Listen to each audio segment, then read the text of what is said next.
Hey, Nicotine, thanks for the response. I think scientific reductionism should not be considered to provide us with any metaphysical truths. Reductionism is a methodology, it's a way of gaining a certain practical knowledge about a system by um, breaking it down to its components, and doing so um, by actively interfering with the way that they interrelate with one another. So we perform experiments on the system that it is we're trying to understand. If we're a biologist, we dissect the animal. If we're a molecular biologist, we dissect the cell. We interfere with its activities in order to reveal the underlying principles we suppose um, are governing its behavior. But this sort of attempt to understand systems by interfering with them doesn't necessarily tell us anything about what those systems are independently of our interference. Because the way we interfere, the particular method that we employ in order to understand these systems, these phenomena, whatever they may be, um, these methods in large part determine the types of information we will get back about the systems. And if we want to know um, a metaphysical truth about the nature of these things, of the phenomena of nature, um, scientific reductionism isn't going to give it to us.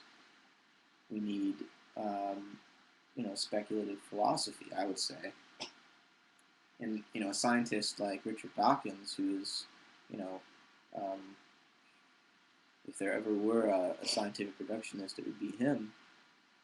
He doesn't think that philosophy is very important, I would say, or he assumes that philosophy was basically finished, um,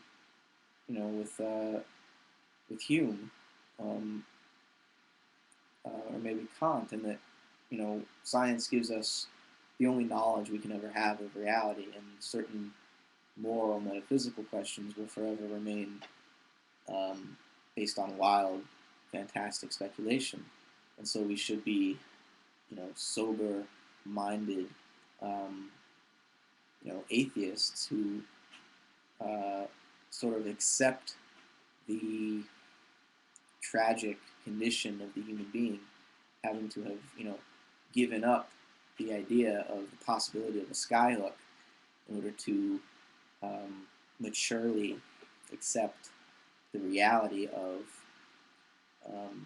the fact that nature is built by cranes from the ground up, sort of haphazardly. For Dawkins,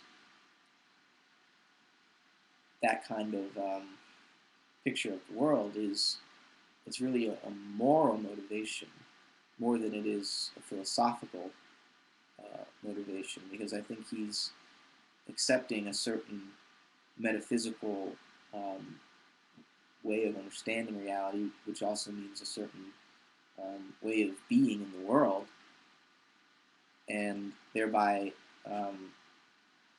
he's cutting himself off from a whole other um, way of understanding things, where it's not so much that there are skyhooks or that there is um, some supernatural element behind nature that created and, in some sense, directs it.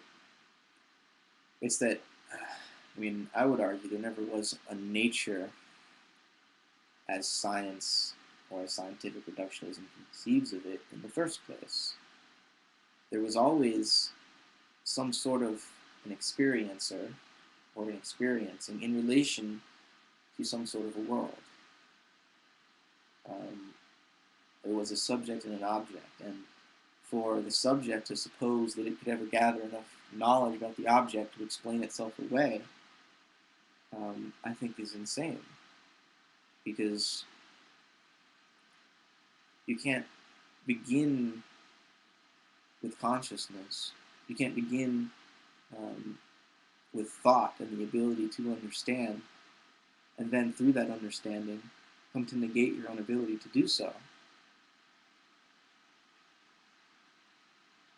And so while I take everything that science has told us over the last few hundred years very seriously, I don't think that it is a correct um, metaphysical assumption to see the sciences as a sort of pyramid with physics at the bottom, chemistry above that, biology above that, and psychology um, above that. I think, with the assumption that they can all be reduced to the bottom level. I think that, you know, chemistry is irreducible to physics. Why? Because we could not predict, for example, based on the structure of the hydrogen and oxygen atoms, that they should ever come together to form water. Water is an emergent property. I would argue it's ontologically emergent. It's not just that we didn't have computers powerful enough to predict that hydrogen and oxygen may, through some um, permutation, come to exist as water. It's that water is not the same thing as hydrogen and oxygen molecules. Now, I mean, even physics is sort of irreducible to anything. It doesn't have a ground because what are the ultimate, components of the physical world at this point? They're relationships, mathematical relationships between pockets of energy. Um, and don't ask a physicist how to define energy because it's an axiom. It's not possible to define it, really. You could you could say, oh, energy is the ability to do work, but um, what is work exactly? Um, you know, it's a metaphor that you would suppose the most reductionistic of all scientists um, is using to describe the most fundamental activity of nature, and it's work. I mean, it implies a sense of agency and ability, the ability to do work.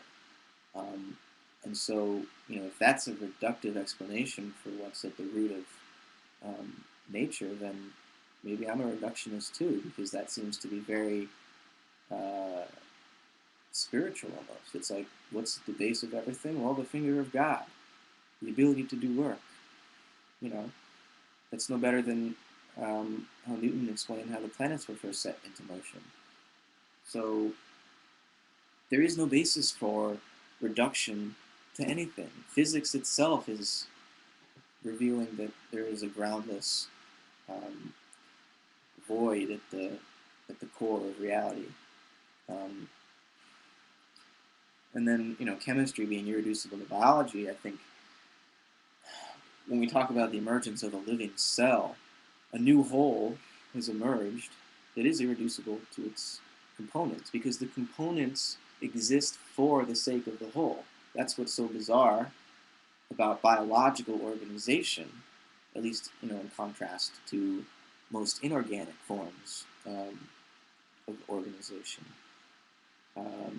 In an organism, in a living cell, you've got um, organelles that are acting in a collective way with other organelles to produce or work towards a certain idea, which is the cell as a whole.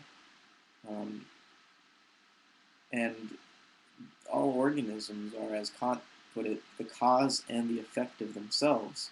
So there's a circularity that emerges at the level of biology that isn't present um, at the level of chemistry, or at least chemistry as we normally conceive of it.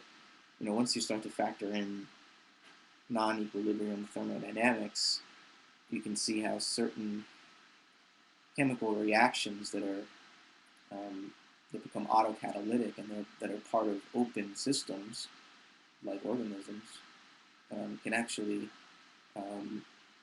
complexify and come to life and become self-organizing. Then there's no